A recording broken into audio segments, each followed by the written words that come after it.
হরে কৃষ্ণ। ওম নমো ভগবতে বাসুদেবায়।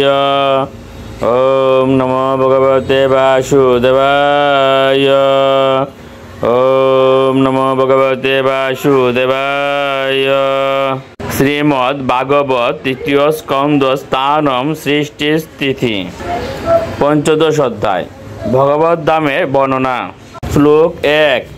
মৈত্রেয় উবাচ প্রজাপত্যম তু তত্তেজ পরতেজহনম দ্বিতীয় দার বসানি শতম শঙ্কমানাসুরার্দনাথ। অনুবাদ। শ্রী মৈত্র বললেন, হে বিদুর, কশ্যপের পত্নী দিতি বুঝতে পেরেছিলেন যে তার গর্ভস্থ সন্তান দেবতাদের ও অন্যান্যদের পীড়াদায়ক হবে, তাই তিনি কশ্যপের শক্তিশালী বীর্য শতবর্ষ ধরে ধারণ করেছিলেন। শ্লোক 2। লোকে তে না হতা লোকে লোকপালা অতৌজস ন বেদয়ন বিশ্ব শ্রীজে দান্ত বেতি করম দিশাম। অনুবাদ। দিতির গর্ভের তেজের দ্বারা সমস্ত গ্রহে সূর্য ও চন্দ্রের প্রকাশ রুদ্ধ হয়েছিল এবং বিভিন্ন লোকের দেবতারা সেই তেজের দ্বারা বিচলিত হয়ে ব্রহ্মাণ্ডের স্রষ্টা ব্রহ্মাকে জিজ্ঞাসা করেছিলেন, সর্বদিকে এই অন্ধকারাচ্ছন্নতার কারণ কি? শ্লোক 3।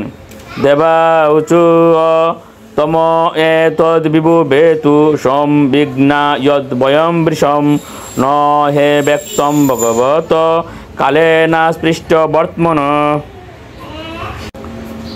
অনুবাদ। ভাগ্যবান দেবতারা বললেন, এ মহান, এ অন্ধকার যা আমাদের উদ্বেগের কারণ হয়েছে তা আপনি দেখুন। আপনি এই অন্ধকারের কারণ জানেন। যেহেতু কালের প্রভাব আপনাকে স্পর্শ করতে পারে না, তাই আপনার কাছে কিছুই অজ্ঞাত নেই। শ্লোক 4। দেব দেব জগদ্ধাতর লোকনাথ শিখামনে পরেশাম তম ভূতানাম শিভাববিদ। অনুবাদ। এ দেবাদিদেব, এ বিশ্বের পালনকর্তা, এ অন্য লোকের দেবতাদের মুকুটমণি, আপনি চিৎ ও জড় উভয় জগতেরই সমস্ত জীবেদের অভিপ্রায় জানেন। শ্লোক 5। নম বিজ্ঞান বীর্যায় আয়োয়া ইদম উপে উষে গৃহীত গুণ বেদায় নমস্তে অব্যক্ত ইউনয়ে। অনুবাদ। এ বল ও বৈজ্ঞানিক জ্ঞানের আদর্শ আপনাকে প্রণতি নিবেদন করি। আপনি পরমেশ্বর ভগবান থেকে পৃথকীকৃত রজগুণ স্বীকার করেছেন।